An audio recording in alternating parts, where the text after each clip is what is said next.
A grande tragédia da morte do rei Dom Sebastião abalaria Portugal, suas colônias, tendo resultados nefastos, principalmente sobre Portugal e suas colônias. O rei Dom Sebastião acabou morrendo em batalha no ano de 1578.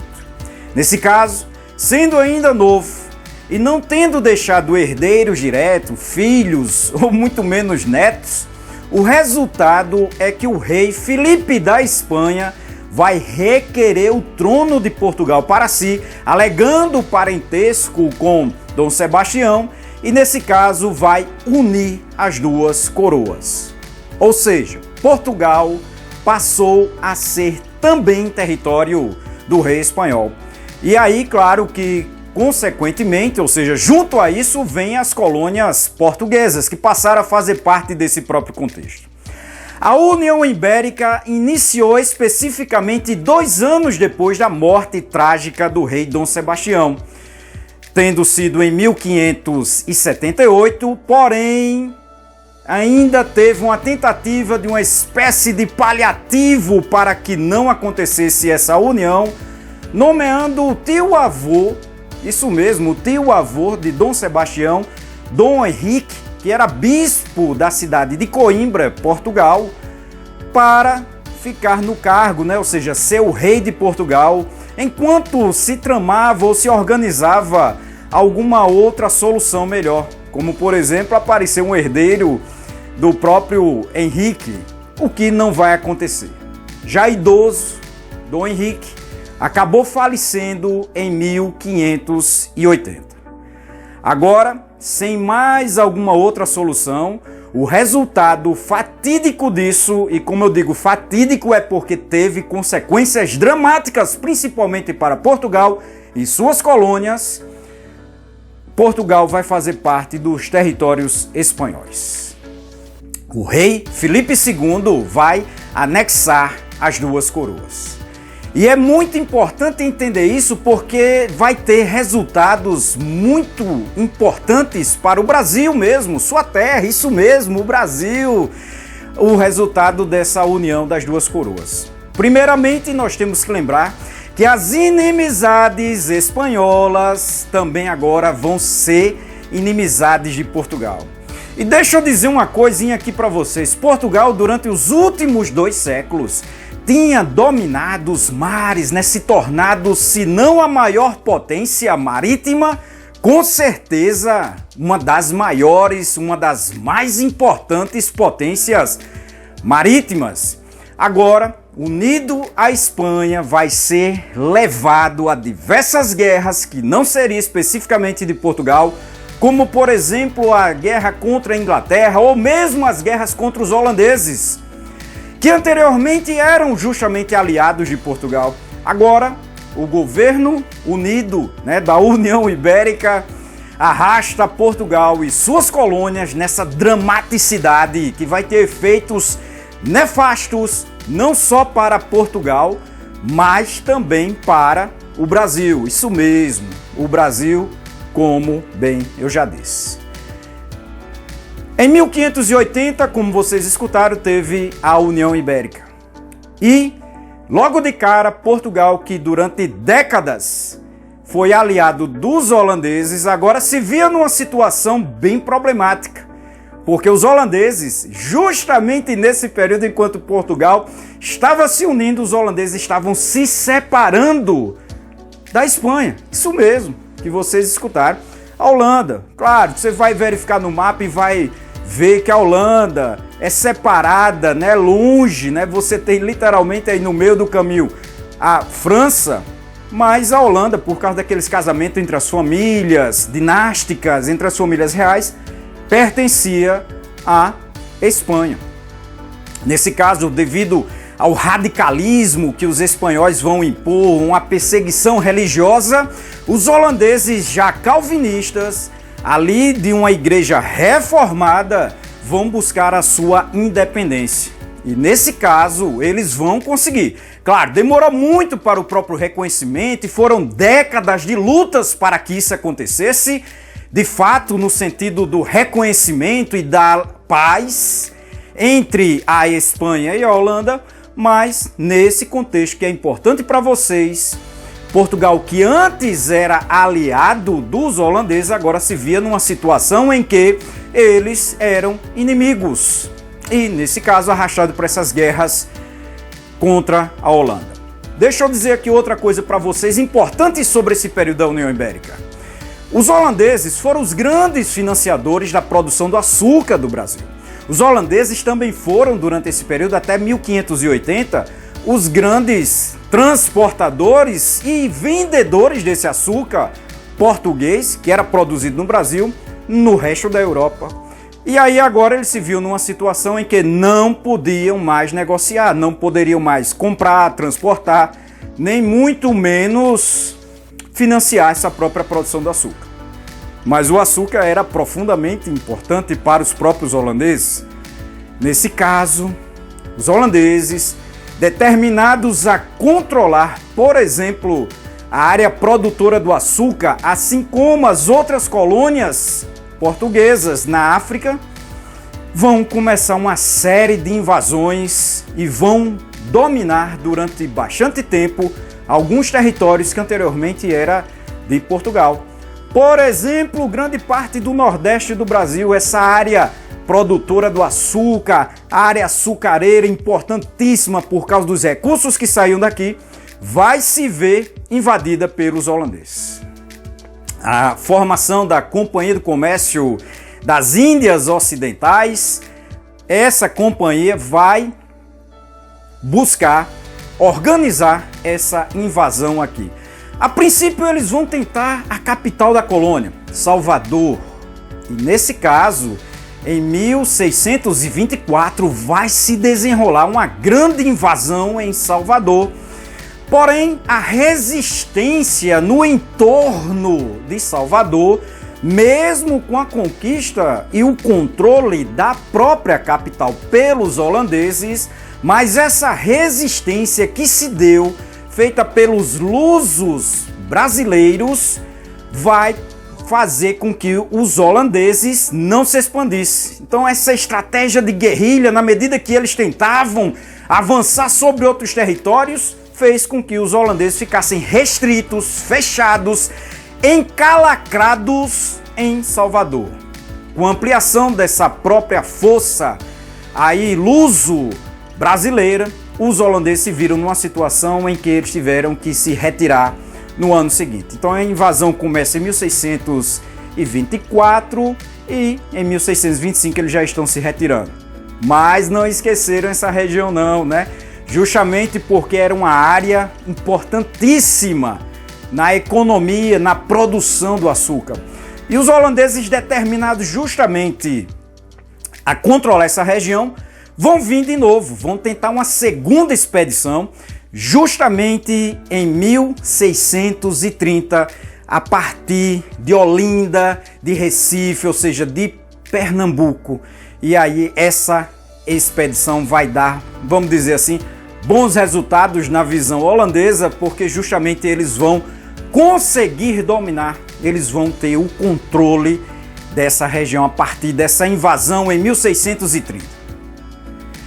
E vão se expandir, eles vão progressivamente dominando uma faixa enorme, uma região enorme do Nordeste. Do norte da Bahia, ali ao norte de Salvador, dessa região bem ao norte de Salvador, até os limites no estado do Maranhão, ali o que seria São Luís, tá certo?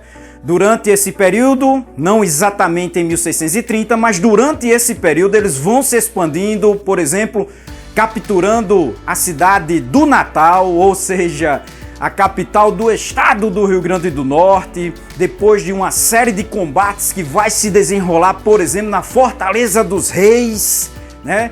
Nesse local ali onde teve lutas importantíssimas, mas no caso, os holandeses acabaram dominando.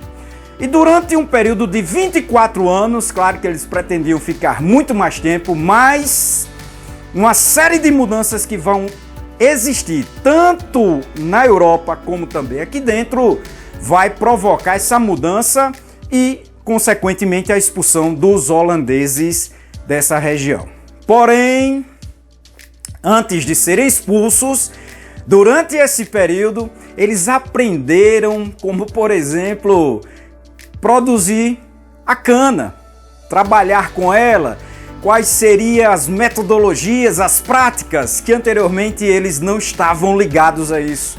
Eles estavam ligados à produção, o refino do açúcar, a venda do açúcar, não especificamente ao trabalho com a cana. Mas agora, detentores dessa tecnologia, quando eles foram embora, quando eles saíram em 1654, levaram consigo as tecnologias e vão produzir açúcar em regiões como as Antilhas, nessas áreas ali onde eles vão dominar, e produzir um açúcar de melhor qualidade e de um custo mais baixo. Qual o resultado para essa região aqui, nessa colônia que era o Brasil?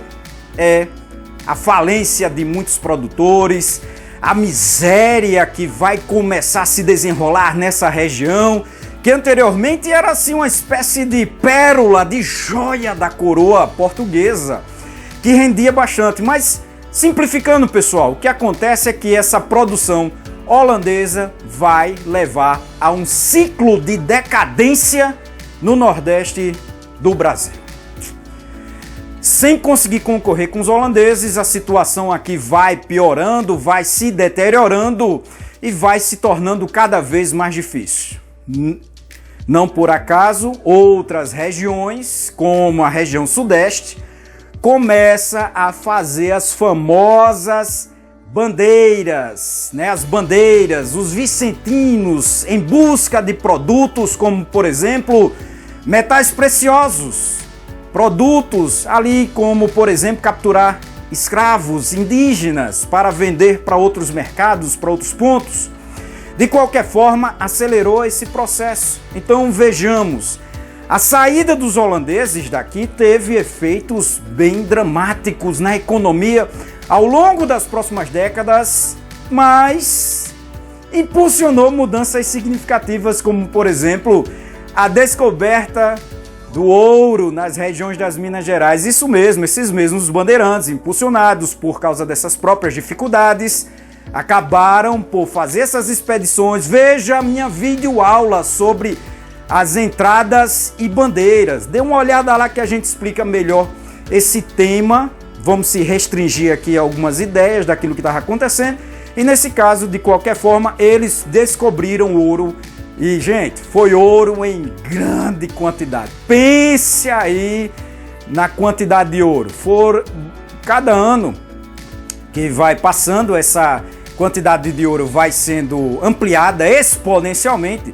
Em alguns momentos vai chegar a algo como 20 toneladas de ouro por ano declarado, viu? Isso era o ouro que era declarado, fora aquele ouro que era desviado, né, que ia para outros locais, para outros pontos. Mas, como vocês viram, a região aqui do Nordeste, essa área do Brasil, começa a entrar num ciclo de decadência. Mas deixa eu fazer uma ressalva aqui para vocês.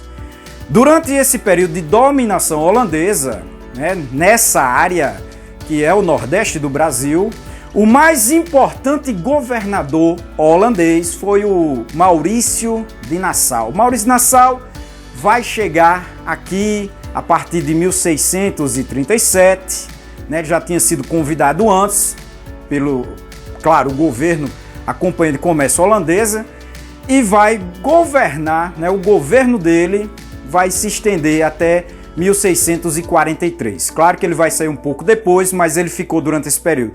Durante essa fase em que Maurício de Nassau foi o governador nessa região brasileira, ele buscou desenvolver, por exemplo, a própria produção do açúcar, financiando, deu uma certa liberdade religiosa, né? As pessoas poderiam professar sua fé. Isso se tornou tão importante que, inclusive, nessa visão de liberdade religiosa, muitos judeus vieram para o Brasil e se estabeleceram, por exemplo, em Recife, ficando aqui enquanto os holandeses estiveram dominando essa região do Nordeste no Brasil. É importante, então, ressaltar que durante esse governo você tem uma dinamização, durante o período principalmente de Nassau, como governador, com várias obras, construções, pesquisas que vão ser feitas, por exemplo, na área da botânica, na geologia, nessas próprias pesquisas e, como eu já falei, construções de prédios, pontes e outros, por exemplo, outras estruturas, né, para, por exemplo, dinamizar e melhorar a própria questão econômica. Porém, como vocês devem lembrar, e agora seguindo nesse contexto das guerras europeias, vocês sabem, até porque eu já falei, em 1640 acabou a União Ibérica. Acabando a União Ibérica, significa que Portugal vai voltar a existir. E Portugal, voltando a existir como uma nação independente, separado da Espanha, não de modo pacífico, através de uma guerra que vai ser empreendida, uma guerra longa, dura, né? Ali contra os espanhóis. Porém, os portugueses receberam alguma ajuda, principalmente dos ingleses. E nesse contexto de ajuda dos ingleses, claro que eles vão querer alguma coisa em troca.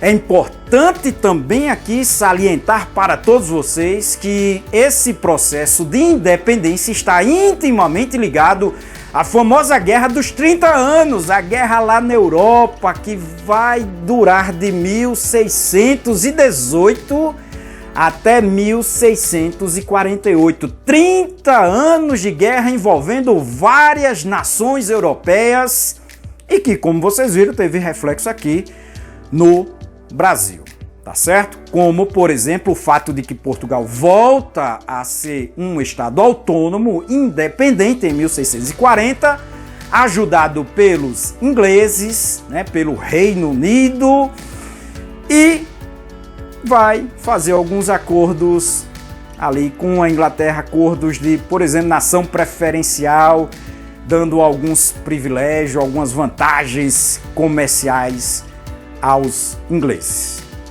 Portugal está independente, mas, gente, é o seguinte, nunca mais, mesmo com a exploração do ouro nas terras do Brasil, nunca mais Portugal se recuperou, ou seja, nunca mais foi aquela potência militar marítima que assombrou tantos países como, por exemplo, os turcos otomanos e outros locais, como, por exemplo, no Oceano Índico, né, que Portugal tinha dominado aquela região, fazendo o comércio, controlando a navegação nessa área. Como vocês viram, em 1640, Portugal estava independente, porém atrelada aos interesses do governo da Inglaterra. E aí vai ceder, através desses acordos, que vai criar algumas dificuldades para o próprio crescimento, para o próprio desenvolvimento de Portugal e, consequentemente, das suas colônias. Mais adiante, inclusive, mesmo com a descoberta do ouro nas terras do Brasil, e que, como eu já disse, foi ouro em grande quantidade, nunca mais Portugal se recuperou, né, continuou esse endividamento, esses problemas econômicos. Então, como vocês viram, a morte do rei Dom Sebastião foi traumático demais para Portugal. Ainda mais porque na batalha de Alcácer Quibir, o corpo dele nunca apareceu, ele nunca foi encontrado.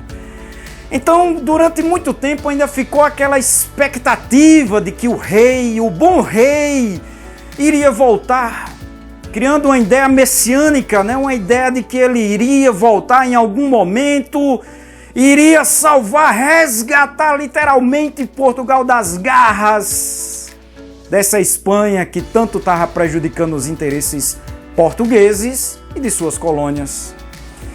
Mas isso não vai acontecer, ou seja, o rei, claro que nunca voltou, né? Nunca realmente apareceu, mas ficaram durante muito tempo, muitos anos e até décadas esperando, almejando, até porque ele era novo, 24 anos, de que ele iria voltar.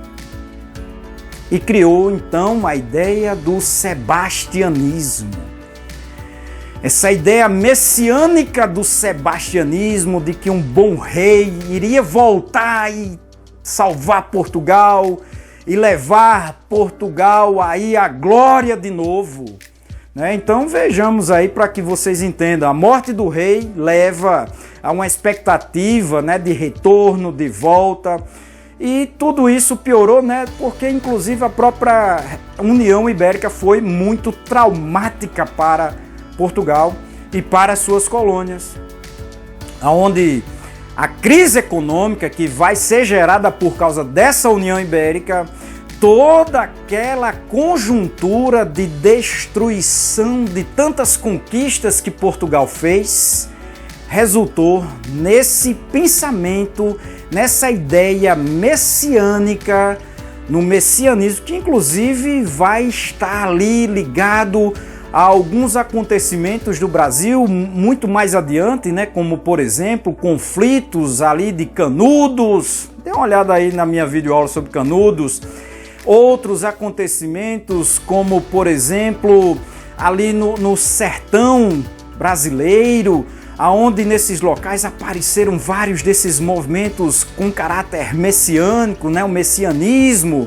Também na região sul, aonde no conflito da Guerra do Contestado também vai ter isso. Então, essa ideia do messianismo, do sebastianismo, foi transladado também para o Brasil, e nesse caso gerando essas ideias de que um bom rei, de um líder, iria aparecer e resgatar essas populações afligidas, sofridas, dessas situações caóticas e muitas vezes miseráveis. Como vocês viram ao longo dessa videoaula, esses acontecimentos que estão ligados à União Ibérica refletiram diretamente no território do Brasil. Esses acontecimentos geraram uma dramaticidade, uma traumaticidade tremenda, não só em Portugal, mas também no Brasil e nas colônias portuguesas, criando essa expectativa de um retorno do rei.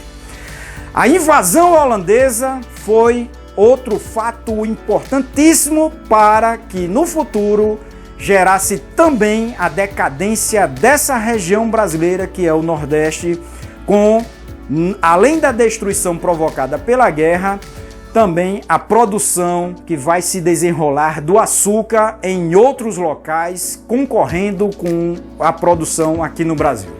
O resultado é que essa União Ibérica, como vocês viram, acabou tendo efeitos profundamente problemáticos para o país, Portugal, e assim a sua colônia arrastado nessa própria situação.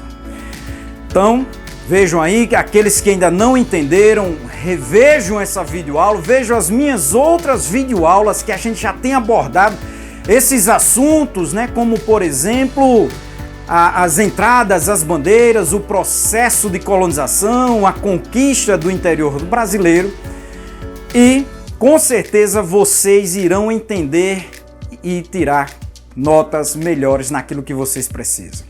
Não esqueçam então todos vocês que viram essa videoaula de se inscrever no canal, assim como também aqueles que viram, dê o seu like, aperta aí o like, assim como também ativa o sininho, porque justamente naqueles dias onde a gente manda uma videoaula surpresa, vocês terão oportunidade de ser os primeiros a verem, porque vai ser alertado pelo YouTube, que chegou mais uma videoaula. E quem sabe essa não era aquela videoaula que tanto você estava esperando para compreender esse assunto de uma forma melhor, principalmente quando vocês vêem essas imagens que nós colocamos, sejam através de fotos ou vídeos, pequenos vídeos, onde vocês podem observar melhor esses acontecimentos e memorizar. Não esqueçam também de olhar as playlists, Justamente a gente tem organizado para algumas, para que vocês tenham esse conhecimento, Ou seja, essa sequência de conhecimentos e aprenda de uma forma melhor, tá certo? De mais a mais, até a próxima, pessoal!